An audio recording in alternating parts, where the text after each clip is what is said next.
Action when he didn't sit at our feet when he came back. He did it consistently. Okay. So he kind of like picked it up pretty quick. Okay. Yeah. But yeah, the recall but it takes the longest because Yeah. that one you actually have to put effort in because you got to go somewhere outside and practice Right. all that. So that's Right. all normal. Yeah. Yeah. But yeah, I mean the biggest thing was behavior, and so far it's been good, right? Yeah. So our number when we do heel, that's the same number that we use when we're doing recall. Typically, Okay. unless like he's really distracted by something, the heat will play a factor as well. So if it's a really hot day, your number is usually around what? 42. 42. It could be a hot day. Your number could be 100 because he's so hot. He's not feeling the full power of the collar. Right. So I suggest when you practice not just in different environments, like different places, but different weather conditions. When Okay. it's really hot, when it's cold, when it's snowy, if Yeah. it's raining. And, when it's raining, it's like, well, I don't want to, realistically speaking, you probably wouldn't be in the rain, right? But like, I remember I worked with a client, we were on the lakefront, and it was just clear skies, and all of a sudden, black. And it was just a thunderstorm came through, right? And then I asked him, I was like, well, what do you want to do? And this was back when I was doing home to home and stuff. And I was like, you want to cancel, like, because it's gonna pour. Yeah. And he's like, no, let's train. He's like, I don't care. And I was like, all right. So we trained, but it turned out his dog was scared of thunder. Oh.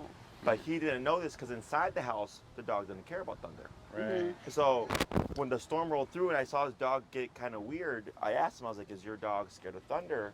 He's like, no. And then like, the first one happened, dog took off. Okay. And he's like, wow. And the dog, you could tell the dog did not want to be there. So I was like, hey, it's actually good that we did this because you would have never known that. He would have one day been outside. Oh, it's going to rain. No problem. A dog off leash, thunder, dog takes off. Gone. Yeah. Right. So it's nice to practice in all the conditions just to get a feel for your dog. Yeah. So in case you find yourself in that situation, you already know. So if it's like a really hot day and he's been out for like 20 minutes, you can assume like, oh yeah, last time we did this, he was at 80, so I'm already gonna go up to 80, 90.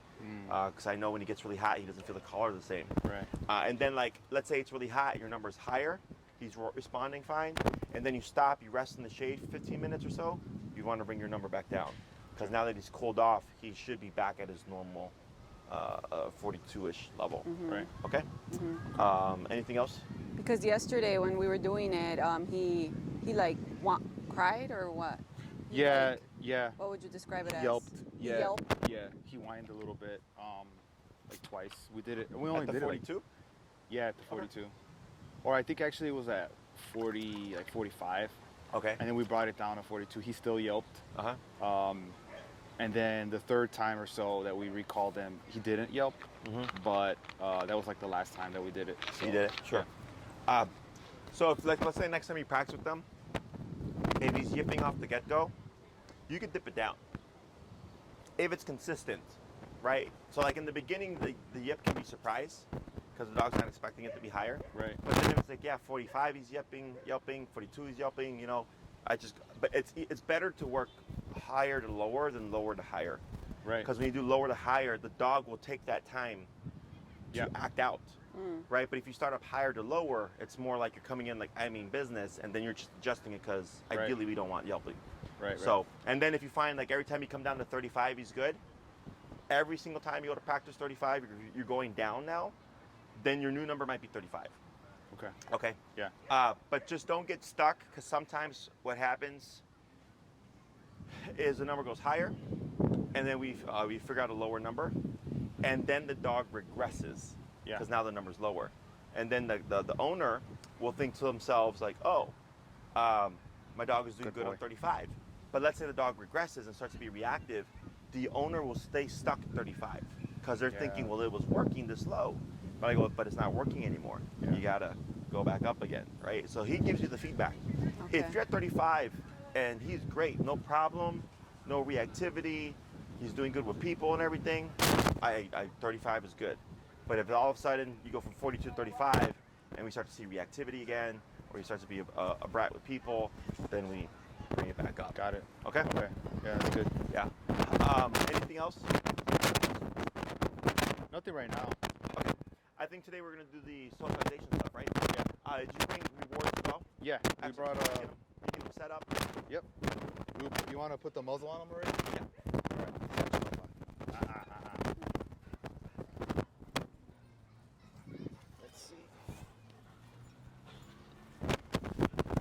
Muzzle. He's all up in the back. Put the muzzle. Muzzle. Muzzle. Here.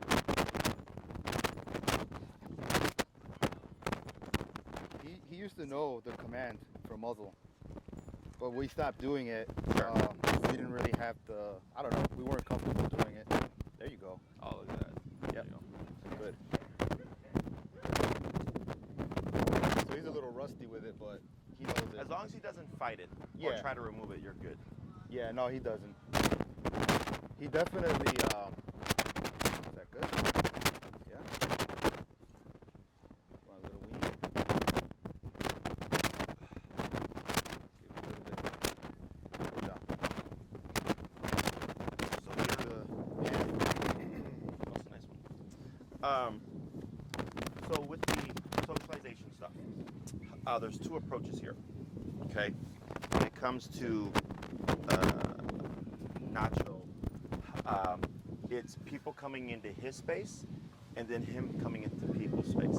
Okay, which one do you think is the hardest? People coming into his space. Yep. Yeah, So that's definitely. usually the most difficult. So then what we do is, in the beginning, ideally want to get them over both, okay? But it's almost easiest to have the dog move into the person's space, and then you can get a feel for the situation, okay? So Yeah. let me have you pivot off so that you're next to Nacho, facing this way. Very good, good. So the first thing I do is he in a sit stay or anything? No. Okay, He I'm gonna just have sat you, on his own. you're gonna say, so he's on his own. Okay, cool. So what I like to do is, if I want to get a feel for if a dog wants anything to do with me, we have to come down like this. Okay, so I'm at his level. So like most dogs, if they're social, what do? Get curious, come over. Yeah, and, they walk right over, right? And Right. they just invite themselves. And he just like hangs back here. So I go, okay, he's not really caring too much about me. Okay. Yeah. So had he did that, most people, oh my God, right? They start to get excited. Mm-hmm. But the dog may not be ready for that. So just because he comes in, if he were to come into my space, doesn't mean I would start initiating touch or anything like that. I would actually just ignore him and it just coexist, but I'm on his level here, okay? Yeah. So I'm trying to see, is there any interest on his behalf on me? Because he's seen me now, what, 5-6 times, including the consultation? Right. And right now he's telling me no. Okay? Yeah. That's why he has to see in command. Because if he was in command, he technically shouldn't move, okay? Mm-hmm. So here, what's your number currently set to? 42. 42. Okay. So we're going to start first with with me coming into Nacho's space. Okay. And go ahead and bring him a step forward. How should I do it? Just by walking up? Yep, just take one step forward. Go away. Okay. And then you're going to put him in a sitting position. Sit. Good. So what I'm going to have you do here is when someone's coming into his space, if they just come in like this is going to be the hardest. Right. Okay.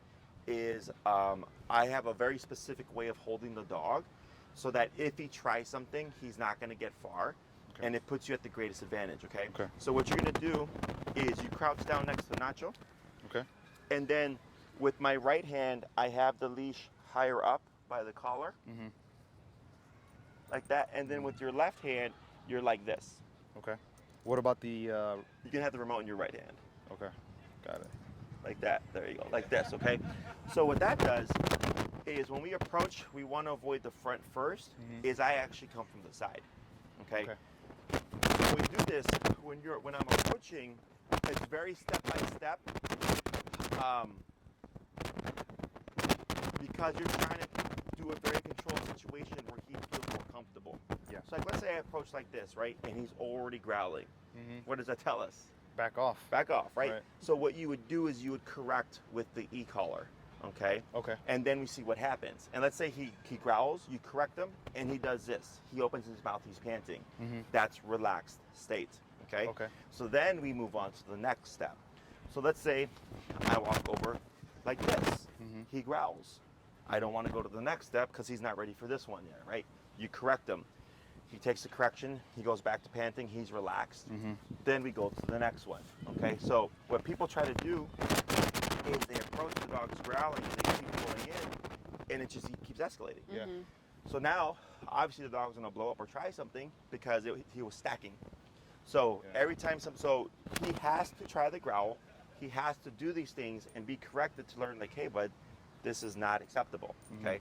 So he goes, okay, well, if I can't growl and I can't lunge and I can't bite or whatever, what can I do? And it would be to accept, right? But whether or not he likes it is something that we have to see in time, and that's where the high value stuff comes into play. So when you hold him here, the reason for having the leash like this is because having it shorter here limits how far he can go to the left. Right. Also, with your hand, you can hold as well to keep him from actually getting to the person, okay? So you want to be relaxed as you are, and you're just ready to hold if necessary, if he tries to come this way. So I don't do from the front, I go from the side. Yeah. Okay, because this is less threatening to him. Right. So then when I come to approach here, he looks at me, he's still panting, right? So what I'm gonna have you do is you're gonna bring him in a little bit with the left hand, Yeah. okay? Is I'm gonna make contact back here. He's still panting.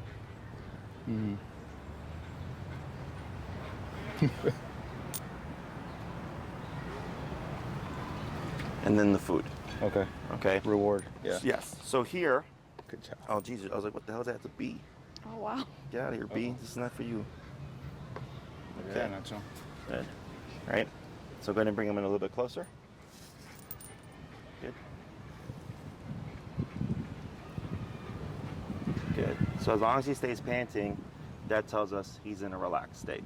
Even with people that he's comfortable with, he sometimes or often avoids being pet. Right? Sure. Yeah. Yeah. So the reason why I'm going for the back here is because if we see something, again, with how we were situated, Yeah. you have the most control. Yeah. And what's important is that you're relaxed, because if you're holding him tight like this, he's like, well, shit, why are you holding me tight? He's expecting something bad's going Right. to happen. Yeah. So we're associating when I make contact with, and I didn't go for the head, I work my way up gradually. Okay. Now maybe Nacho's fine with me back here, but when I get up here, he starts to get uncomfortable. We would keep it back here to get him comfortable. Does that make sense? Yeah. So in order to get him over the hump of Good job. being antisocial, so to speak, we have to press the comfort zone. Okay, if we don't press the comfort zone, he does it. We don't see what he's capable of. Yeah. Okay, so that's where the muzzle comes into play, and you can relax a little bit here.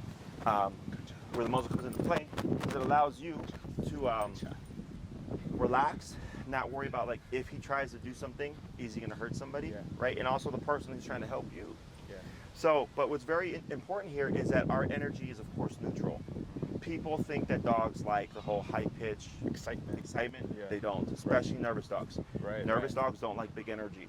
Right. So, like, let's say someone came up and they're like, "Hey, can I pet your dog?"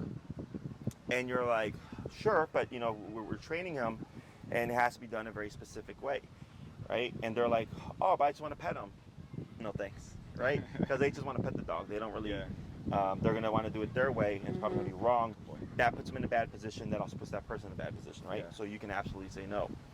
Otherwise, if they say, "Yeah, sure, I want to help," and a lot of people do want to help, and they'll say, "Just tell me what I need to do." Okay, you don't come from the front. Okay, that's too much pressure for the dog. We approach from the side, and I do a gradual touch on the side, and then just kind of work my way up, and then food. Okay, so I do this a lot with kids.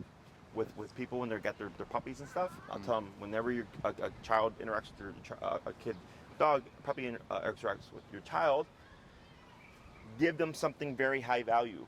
So then the puppy or dog grows up like learning like kids have really good things. And I'll tell them like give adults like regular treats, you know?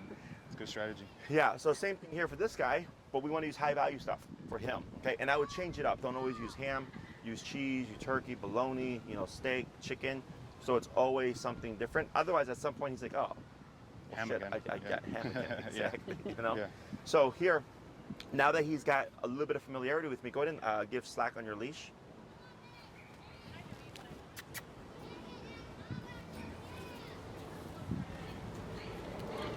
All right.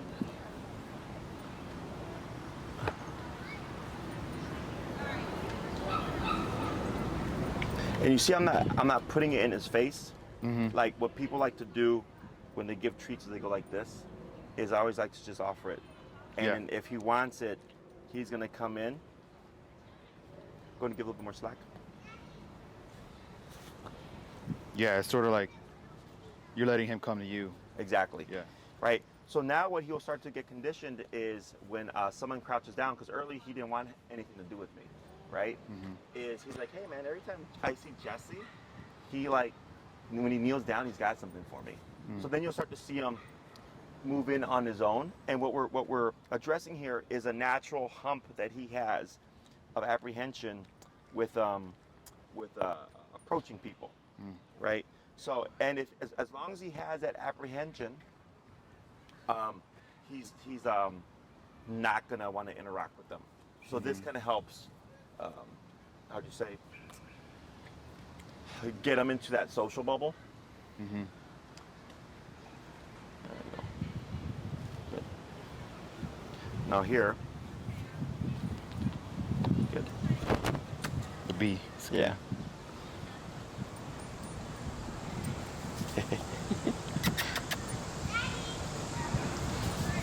Yeah, no, but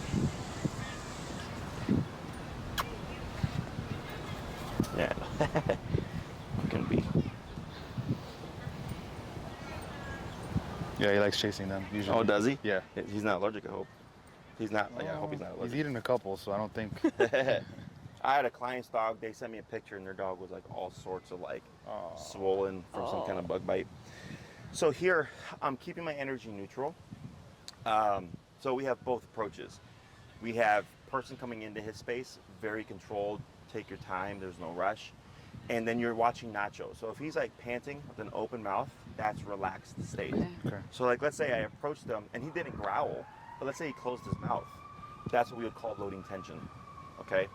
So that it's nothing, it's not bad, but he is telling you what is happening right now makes me uncomfortable, okay? So we want to read that. So like, let's say if he closes his mouth and he goes back to panting, he just told you, hey, when that person came to stand next to me, that made me uncomfortable, but I'm letting it go. Okay, but you want to note that. Okay. So like, let's say you repeat this with somebody he's not too fond of. Each time, you want to look for differences. So the first time, maybe when they approach, he closes his mouth and he growls, right? And you correct them and you do the exercise. And maybe if you feel like, you know what, I don't think he's ready for you to touch him yet, don't do that. Just go with the whole like approach and everything, and then let them coexist. The next time they come over, you try it again, but like maybe this time when the person approaches, he doesn't growl, right? Now that's already a step better from before. Right.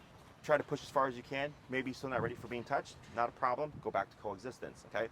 The next time they approach, he doesn't even close his mouth. He just keeps nice and relaxed. He's like, oh, I've done this before. So that's what's nice about this is that it's familiarity. It's the same kind of pattern. And it can work for you or against you, because then the dog's like, oh, okay, you're doing the whole thing where you like set me up to get touched. And you can even have it where the person comes over and you don't even do this, because you also don't want him to think that every time he sees this person, you're gonna do it. Does that make sense? Yeah. So, and then you move on to the next thing where they can touch him, and then the rewards, he goes, okay, when you pet me, I get good things. Next thing would be if they crouch down and then just have the hand like this, right? So eventually what ends up happening is he thinks when you crouch down, they're gonna have something for you, and he'll start to naturally enter their space. And what I would like to see is if he entered my space and then gave me his back and kind of just sat down in front of me. Does that make sense? Like he's going like, okay, cool, like I'm comfortable enough to give you my back. Yeah. Right? I trust you. Yes, exactly. Yeah. And then again, very important that we keep our energy neutral, because then people get excited about that stuff and that sets them back.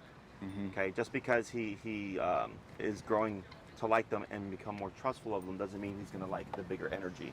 Slower movements as well with nervous guys. So like right now when I got up, all my movements are very much planned, because if I move too quickly, he can trigger.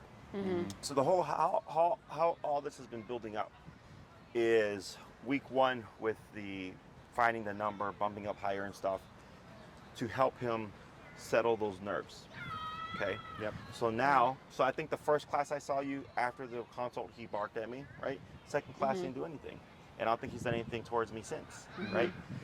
Now to this. So he's like, okay, I saw Jesse the first 2 times, didn't like him too much. But then I saw him more times, and he didn't really bother me. We were just hanging out with each other. And now I'm getting good stuff from him. Did you see that? Yeah. So for humans, when we build trust with each other, it takes time. You know, I would think you don't just trust someone and say like, hey man, like here's the keys to my house, here's the keys to my car, and like all this stuff, right? I have friends who I would trust with my stuff, with my car and all that, right? But I also have friends that I wouldn't trust with that stuff. So the same thing for dogs. It's all about time. And then the main thing is always just coexistence. People think that social behavior is like the dog being happy and loving and like hopping on them and jumping on them and licking them and all that stuff. Yes, that's a form of social behavior. But social is also just like minding his own business. Yeah. And not bothering with them. Being comfortable. Being with, comfortable, like, yeah. Being on his own and yeah. Exactly. Yeah. So like, you know, if let's say you take him to like a family barbecue or something, and initially maybe he's like growling and grumbling and he's just like, I don't like all these people being here. And you go to another one, you know, since the training, and he's just laying there, hanging out, and she's like watching, and she's observing people, right? And you can have him with the muzzle just in case, because someone might walk up to you and go, hey, how you doing? And it's gonna catch him off guard. You would correct him for that. That's just like the reactivity. What you're teaching, like, look, if you get caught off guard, don't practice this behavior. Yeah. You have to find another means of handling this situation, okay? Yeah. But you have to go through it in order to correct it. So when we get reactivity, we tend to withdraw. Yeah. Right? Yep. We tend to withdraw, not walk our dogs as much, or you know, put them in a room when the people come over or whatever. Yeah. And then the dog, and I understand why, but then the dog becomes more antisocial. Right? So it doesn't help, but then it hurts the situation. But then also, let's say you did try to socialize him, and he's growling at the people and like lunging at them and like burying his teeth. That's also not helping the situation, right? Right. So that's why you have to have all the tools in play, so that now you can begin exposing him again, to start getting them back into the sociability. Being social is like a muscle. Okay, so like when I was in college, I lived with my friend in the basement, and I would just go to college, work, and that was it. I rarely talked to people or anything. I was just doing my homework, practicing guitar, and all that stuff. I was not the most social person. And then I started my dog training business, and I had to learn to talk to people. Okay, and now I talk to people no problem, right? I could shoot the shit with people randomly, no problem, because I have like 8 people I gotta talk to today, you know, different sessions. I do it all the time. I have a very good social muscle. So for him, same thing. You gotta work out that muscle again. Get him to a point where he's like, okay, like I can do this. It's not that awkward. I don't have to feel defensive. And I also know that these behaviors will warrant a correction if I act out. Okay. Does that all make sense? Yeah. Yep. Totally. I mean, even after the pandemic, we were like, we don't know how to be social Yeah, after exactly. quarantine. Exactly. You know, because everybody was withdrawn Yeah. and stuff. And I remember, like, you know, talking to like my brother or something, telling him like it's going to be so awkward for people after the pandemic Yeah. because nobody's talking to anybody. Yeah. You know, I'm sure dating after pandemic was probably really awkward because like nobody knew like how to hit on guys or hit on girls. You know, so with this stuff now and so you can also like go to Home Depot. You know, go to a Best Buy. The Target right here is dog friendly. You know, wow. yeah, you can start bringing him into places. And again, he doesn't have to be pet by anybody. He just has to go through and not act a fool. Yep. So now he's going like, oh, I can walk past people. I can be at Home Depot and see this big wooden cart be pushed around, and I don't have to act out. Yeah. Okay. So then, and if you see something, don't worry about it. Correct it. Keep moving. When we see that stuff, we go, oh no, it's not working. Like my dog is reactive. I go, it's part of the process. If you're not willing to like correct it and work through it, he learns. If I'm reactive, they'll withdraw me again. You know, and then then now you're back to where you were before. Right. Does that make sense? Yep. So now how do we take this and apply this to like your life? Okay. So the next half of this that we have to do, of course, is entering the home.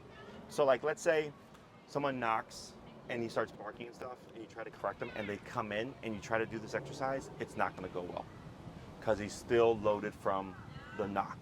Okay. We have to take care of that first, and then once he's calm, you would go to this exercise. Okay. Okay, so just so you know. Yeah. But like, let's say you go over to like, again, a barbecue or something, and somebody comes like, oh, you brought your dog, you know, and they're like, yeah, like, how's he doing with the training? He's doing good. You want to help us? Sure. All right, cool. And then you can do it because now he's in a neutral setting, right? Now, could you still see something? Yes, but he shouldn't be as escalated as he would be in his home because that's his territory. Right. Okay, so you can use neutral ground. Like right now, this is happening in neutral ground. I've seen him here several times at the park, neutrality, so that could be part of the reason why he's just taking to the circle, right?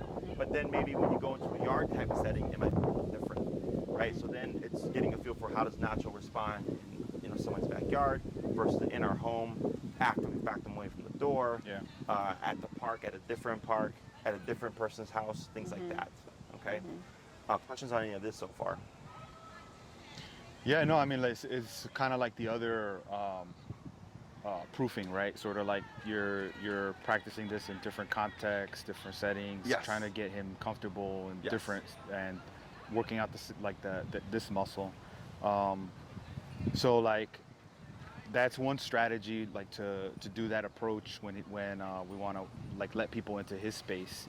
Is there a different one for when we want to bring him into a person's space, or? Like what we like you're talking about, like if they crouch down, and then him coming over. Okay, yeah, I guess that would be the other one. Yeah. So All right. it can go two ways. Okay. So like let's say, if I, damn it, B, get out of here.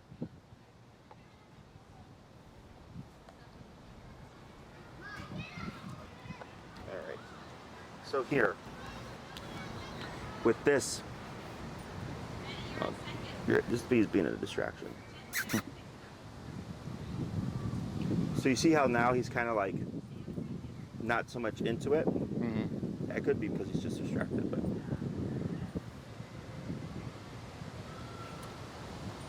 Yeah, the bee keeps getting his attention. Yeah. Because the next option that I would do is you hand the person the leash. May I see your leash, please? Okay. So now we have a connection here.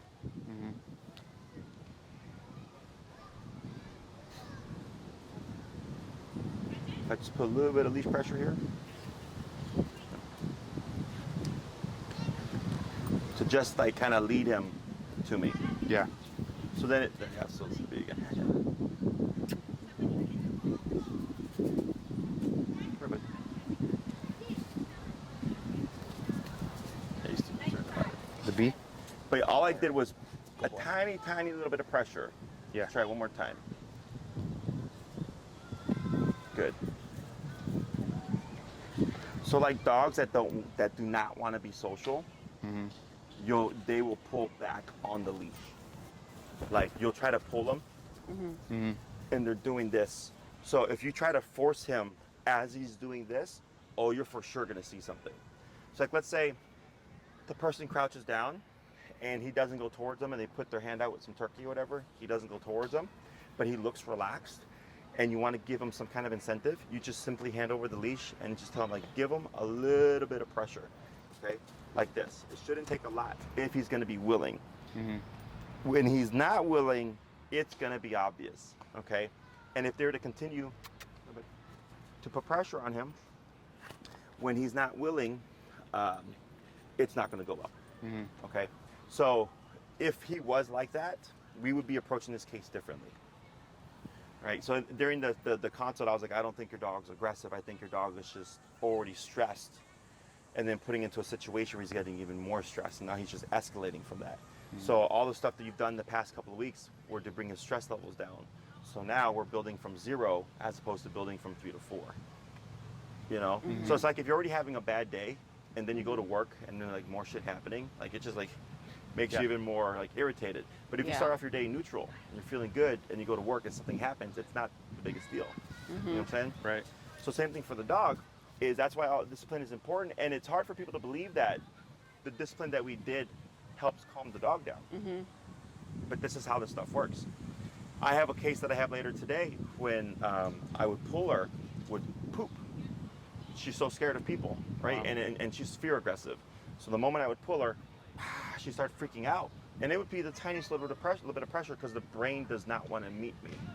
So I have to make her want to meet me using the e-collar. Him, no problem, a little bit of pressure, he came right over, and I gave him the food. So now he's learning, oh, if I approach someone, they might give me something. So then what you'll start to see is when he sees that person, as you repeat this, he'll walk over to someone and be like, hey, I've seen you 100 times. We've always had good experiences, right? And he will initiate the touch, where he'll walk up to them and you'll see him like push their hand with his nose. Yeah. And that's him saying like, hey, you can pet me now. Yeah. People tend to assume the pet when the dog sniffs them, right? The dog comes over to sniff, and they go, oh, hey. Yeah. And the dog jumps back and barks, right? Yeah. Nervous dog. So I always wait for them to make the contact. So right now, he keeps going back to you laying at your feet. So he's telling me, like, I'll come and take the food from you. But that's about as much as I'm going to do, right? When I did the side thing, that was us touching him on our terms, which is part of it. And then there's him coming to the person and then putting it also on his terms. And you're doing both, okay? Because if you just do one approach, the other approach doesn't get addressed, it's going to be a problem still. Yeah. Okay? Because at some point, it's also going to be, hey, bud, like, we know you don't like this, you're going to have to do it, though. You know what I'm saying? Yeah. Because people will have it like, oh, you know, usually the dog will warm up to the person after 20 minutes. But then, like, if the person does something, the dog will bark at them. I'm like, yeah, because it's on their terms. They chose when they could relax, and then they chose when they can escalate. So that's why you have to do both. You do it your terms, and then you do it his terms as well.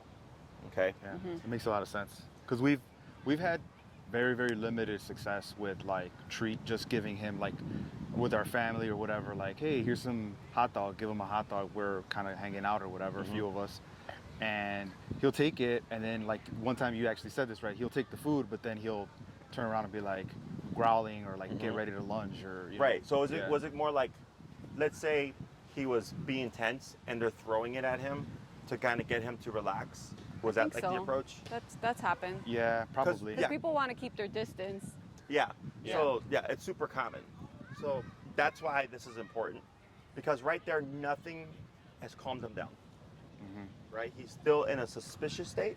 And as long as he's in a suspicious state, curiosity will not come through. So right now, he's not curious about me at all. He would have sniffed me if he was. Like after you took the turkey or whatever, he would have came up and sniffed me like this and like walked away or like sat down close to me. Everything was, he would come in, he would take it like you're saying, and then he'd go into your space, right? So as you repeat this with one person, you'll start to see him linger more. You'll start to see him sniff them after he takes the treat. That's him showing curiosity. Curiosity will not come through if suspicion is on the brain. So if he's sitting back there suspicious in the corner of the room and you're trying to throw a hot dog at him, he'll take it, but he's like, I still don't like you. Yeah. Right? So that's why calmness, so that when you give the reward or the food, it's actually creating the positive association that you're trying to create. Yeah. Okay? Other questions on this?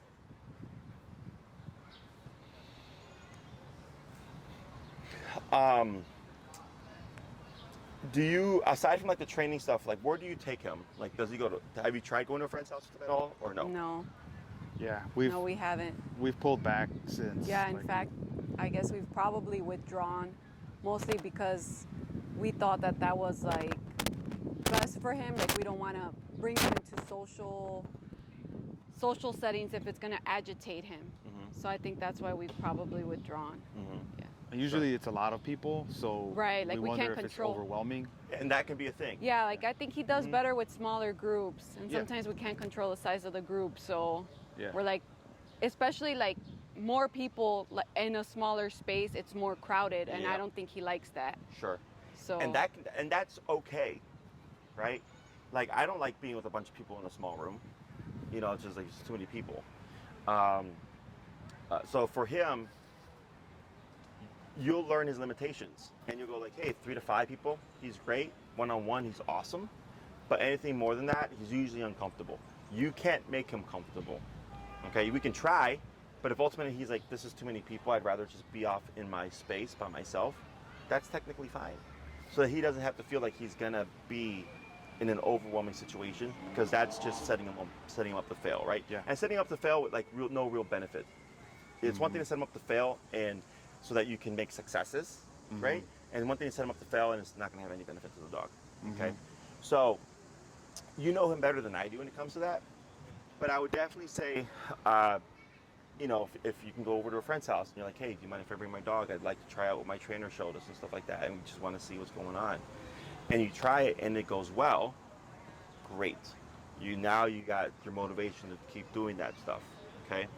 And then the next thing would be, so if I know that's going well with him in somebody else's setting or a neutral setting, then the next thing would be me coming over and then showing you how to pacify him. And then once you can do that, now you can have people come over, calm him down, and then also do this. Does that make sense? Yeah. But in order to get a feel for it, we'd have to, at least I say once or twice if you could, this week, Yeah. try to bring them somewhere. Not overwhelming, keeping it easy, 1 to 2 people, and let them know, you'd want to do muzzle because it'll make everybody just feel better.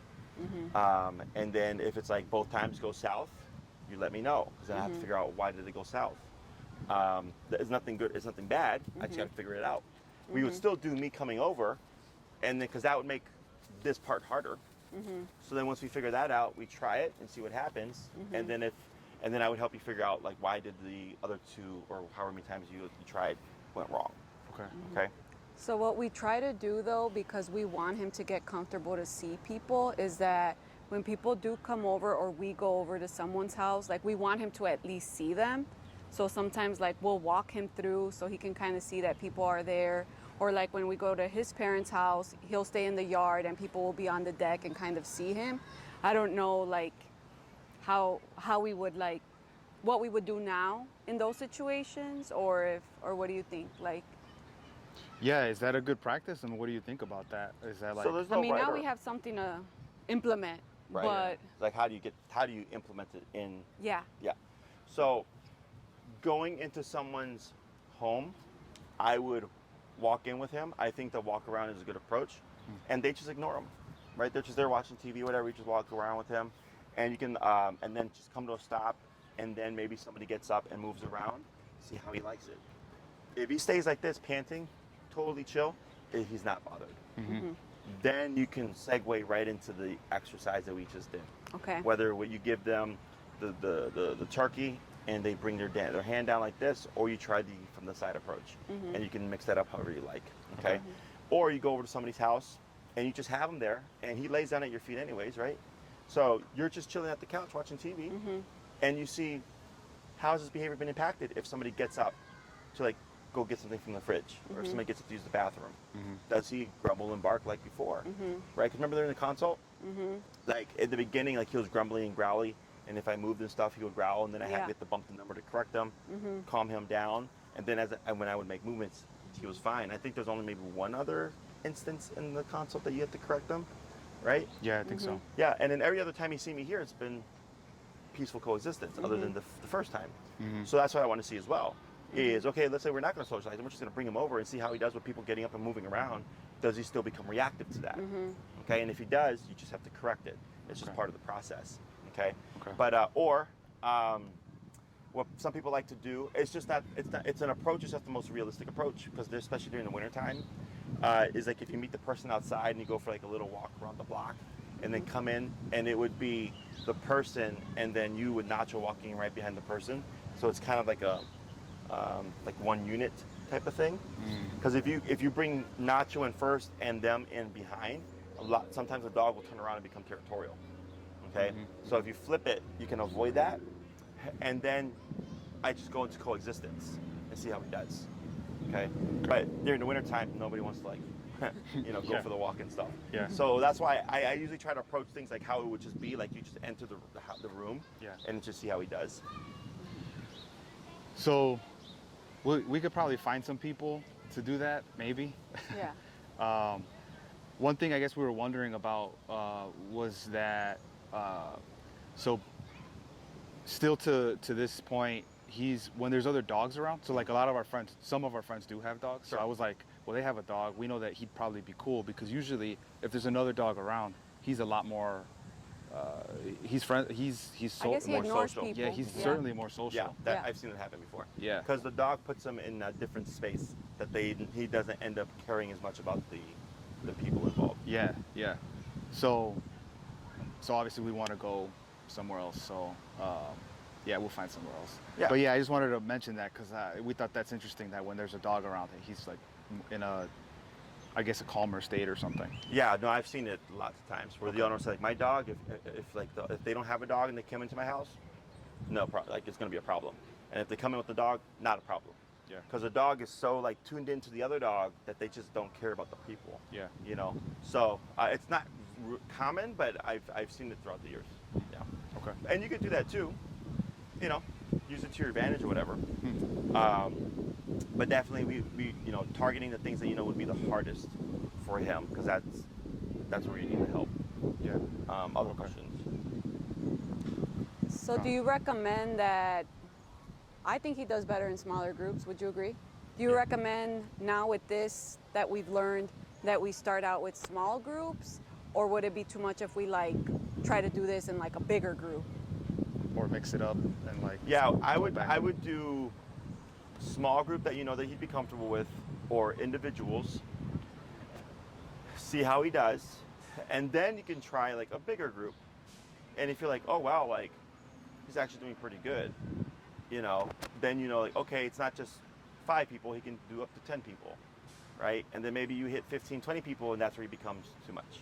Then I go, okay, but at least hey, we can do up to 10 people now. Yeah. Okay. But I would say from now to the next time I see you, I would do smaller. Okay. That's the most, because if you, So kind of build up to that. yeah. Okay. Because if you jump straight to 20 people, you're like, man, Jesse, it sucked. I'm like, what happened? Oh, it's 20 people. I'm like, well, I don't really know if it was because it was 20 people or because it's not working. Okay. You know what I'm saying? Yeah. Yeah. So keeping it smaller to be more realistic. Makes sense. Other questions? That's it. Speaking about the 20 people, it's usually our family parties. It's gonna be like Sure. 30 people anyway. Yeah. So we'll work our way up there though. And then, how many people, what's his social bubble outside of you?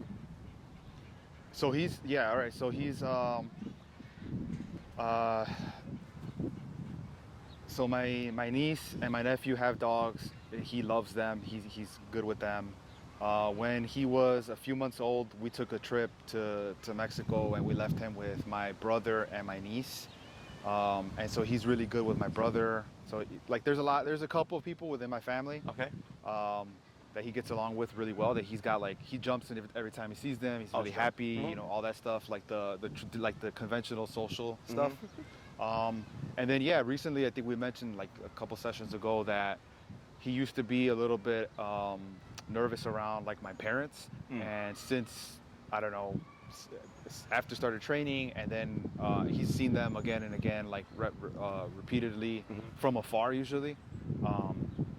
This time he was like, we were just kind of all 4 of us hanging out in the porch and hanging out, and he was at their feet, so Okay. everything was really cool. Were you seeing him open up at all with them? Like that, like you said, the more conventional social? Or Yeah, I was he- think so. He really wanted to like play with your dad. He was gonna get on my dad's lap. Yeah.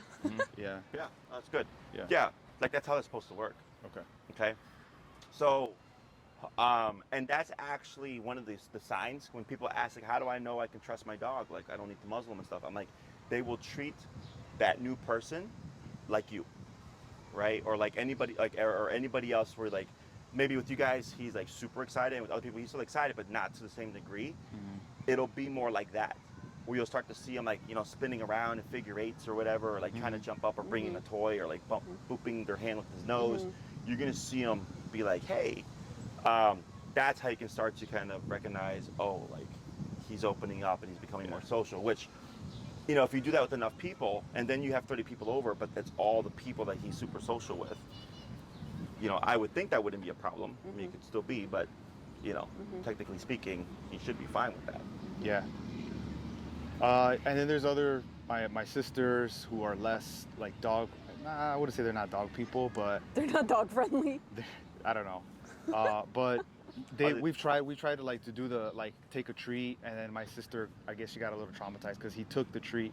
He had a muzzle. We did the walkthrough. It was like a family party. We did a walkthrough, and then she kind of like, I think it might have been the approach. She went from the front, and then she went like this. Oh, yeah. So she leaned down. Yeah. And I mean, she was also very excited in her voice. So Yeah. all of those things probably like made it so that Yeah. he didn't really appreciate all that. Yep. On top of being in a group of other people, Yep. So we probably just jumped too fast, too quickly, in that instance. But I would want to try it with her. Yeah. And then, like, 'Cause she's scared. and educator. Yeah. Right. Like again, people assume that like high pitch is what dogs want to hear. Like, I don't want nobody talking to me in a high pitched voice. Right. Right. So like, I don't think the dog does want that either. Right. And then all those things, like you said, are super common. I've had dogs. I had a nervous dog that I work with that bit the owner's sister in the face. And she's like, and he loved the sister. Never tried to do anything with her before, right? So they're like, why did this happen? And I'm like, well, how did he bite her in the face, right? Like, I'm like, in my head, I'm like, how does a dog go from there to here? So then I was like, well, was she like sitting down and like face to face with them? And they're like, oh yeah, she was sitting on the couch and the dog was on the ottoman and she was like this petting him, right? And I said, so what happened was she came in, he was super excited. She sat down, he hopped on the ottoman, she's in his face, she's petting him. And what happens is it's kind of like a honeymoon phase where the dog is super excited. But eventually that excitement goes down. So they're not thinking clearly. So the excitement goes down and all of a sudden the dog goes, wait, you're really close to my face. Boom. Right? And I was like, that's probably what happened. And then it happened again, same dog, where they were walking outside. The dog saw like 5 of their friends, like it was a big group, and the dog ran right up to them and was super excited. Same thing. She's like, oh yeah, the dog, snapped at one of my friends, and he had never done that before. And I was like, was everybody just crowding around him, petting him? And she was like, yeah. I'm like, this is the same thing with your sister. The honeymoon phase kind of wore off, and the excitement wore off, and all of a sudden the dog's like, wait a minute, you guys were all up in my space. Yeah. Snap. Yeah. Right. So yeah, it can happen where it seems like everything's going fine, right? And the person's like, oh my God, the dog likes me now, right? And he didn't like me before, and all of a sudden, change. Right. So very important that even though you see that behavior, you're still like, yo, you got to keep it passive. You got to keep it respectful, because he can dial down, and all of a sudden he's back in that state of, whoa, I don't like this, and then the correction happens. Okay, because that doesn't mean he's aggressive. That's a correction. That's him saying you're too close to me, or you've been in my space for too long. Yeah. Back off. But we don't see it that way. Right. Okay. Yeah. But all those are things. I have a very high standard for my dogs, but at the same time I advocate for them. So, don't, in my book, don't be afraid to like tell someone like, don't do that, because that's not going to help him. If you like to socialize them, please do it this way, and then show them how to do it correctly. Yeah. And what helps, the thing about that too, like especially with kids, I love like showing kids how to appropriately greet dogs, is because most of them do it wrong, and then that's how they get bit. Okay, and then just so you guys are aware, for like any kids in the family, the way you allow the child to interact with the family's dog is how they're going to interact with their friend's dog. Okay, so I had a client, their kid used to like from a previous dog, used to like use the dog as a step to like the counter. So it was a German Shepherd too, right? Would step on the German Shepherd to go reach up on something on the counter, right? And then they were like, oh yeah, and when the kid gets off, like you'd hear, and they would start laughing and stuff. I'm like, that is not funny. And they're like, but the dog never did anything, until the kid went to their friend's house, did the same thing to their dog bit the kid. And I was like, yeah. I was like, because you allowed your kid to do it with your own dog, so the kid thinks this is how we do to dogs. There are step ladders. I'd bite someone too. They try to step using me as a step ladder. Yeah. So, but guess who pays for that? It's the dog. And there's it's not fair, right? So, with the kids within the home, I always like telling clients, even when it's their own kid, I'll tell them, teach your child to pet their own dog, to ask for permission to pet their own dog. Mom, can I go pet, Fido? Sure, baby, right? And they go, but now I'm observing, right? And now I can teach the kid. So now what happens is, when the kid goes to their friend's house, can I pet your dog? Oh no, our dog doesn't like to be bothered, right? Or they see a dog in the street. Oh no, our dog, doesn't like kids they don't know. Yeah. Right. Yep. But now it adds in that buffer.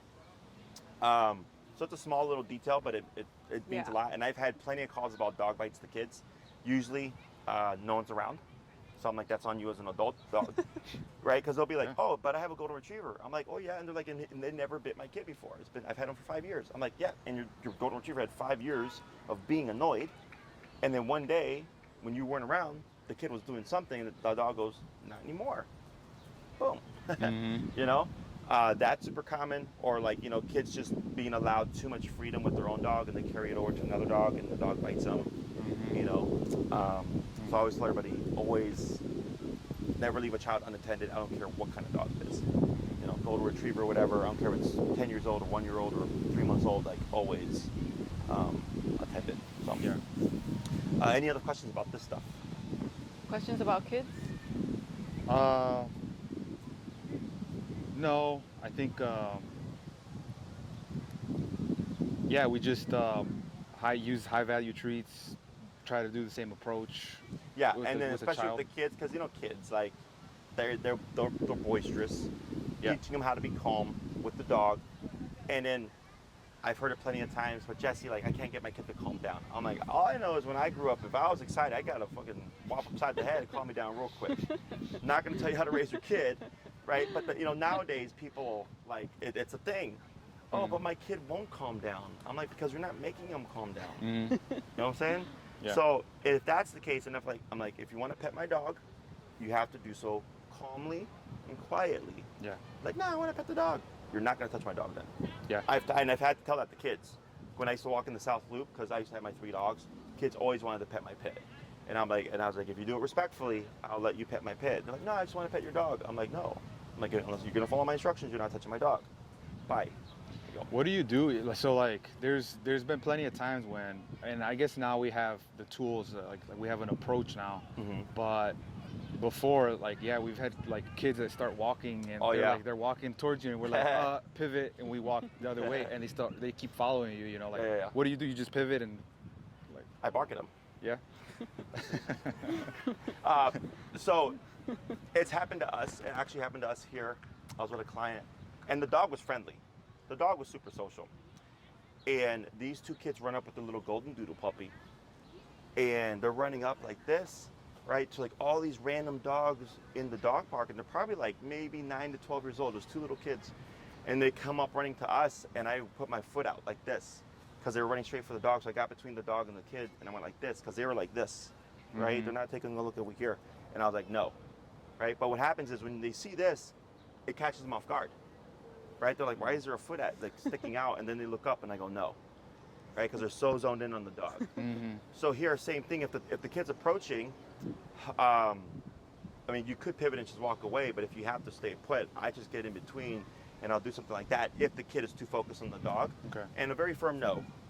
Okay. And so, I remember when I told those kids no, they were like shocked, right? And they just like looked at each other and then ran off to another person with their dog, right? Now here's the problem. I don't know where the adults were. I remember we looked around and we were like, where are the parents? Because these kids are 9 to 13 years old running up to strangers with their dog, their puppy. What happens if that puppy gets attacked by the wrong dog because they approached it, right? What happens if those kids approached the wrong person, right? Yeah. And I saw them again, like a week later, doing the same shit, running up with their puppy, and they ran right past us. They didn't even stop. They remembered me. My intention was, I made it unpleasant, right? I was very firm. I said, no, you're not, none of that stuff. And my intention was, even though I may have seemed like a jerk, I was hoping they would have learned a lesson, retracted, and just gone off, Right. and not get in trouble, right? I didn't get that, but at least they learned to respect our space, Right. Because people don't think about those things, Yeah. So when it comes to kids, you can be firm. Like if it's like, hey, no, like not social, and the kid's just still going, like, in my book, you can be firm, and I just do something to catch them off guard, and then they're like, what? And then you can give the information like, no, you can't pet our dog. Okay. I've even been bitched at by parents. I'm not surprised. Yeah, it's crazy. Yeah. So. But your that's- job is him. Yeah, exactly. You have to advocate for him. Advocate for your dog. Yeah. Right. Shorten the leash, so just in case if something happens. If you're caught off guard, you're right there for control and stuff. For control and stuff.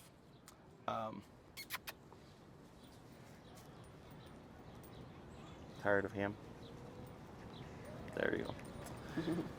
That's usually my first instinct whenever I'm caught off guard is immediately I choke up, because as soon as you pull straight up on the leash, you have that immediate leverage.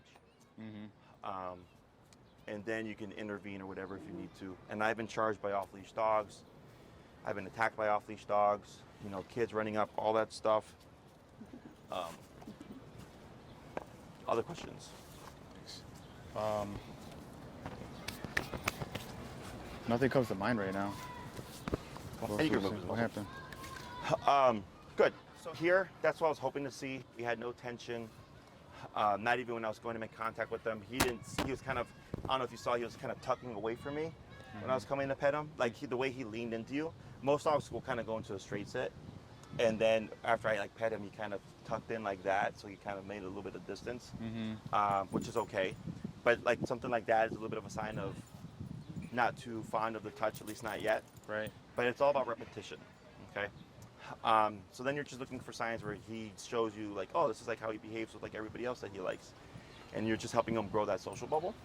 And then it's usually after like the first one or two, or not, let's just say one or two, like the first like 3 to 5 new people he starts to open up with, it starts to get easier. Because now he's using that social muscle. Yeah. Okay, it starts to get easier. And there might be people he just doesn't vibe with. Like, I don't like everybody I meet, right? Right. But, you know, he just cannot act out. So then you would just correct them, and then it's just a minimum of at least coexistence. Okay. Okay? Anything else?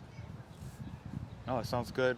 We reached out to Maria, so we'll probably hear back about scheduling the. Oh, for the in-home? Yeah, in-home. which is that the 6th one, or is that the 5th. 5th. 5th? Okay, Yeah. cool. So that still leaves us, because you're doing 6, right? Yeah. So it still leaves us with one more. Okay, cool. Yeah, and I guess that's the other thing I was trying to picture, like when Jack was talking about, like, you know, how do we implement this in when we're doing either a walkthrough or we're at a friend's house, like,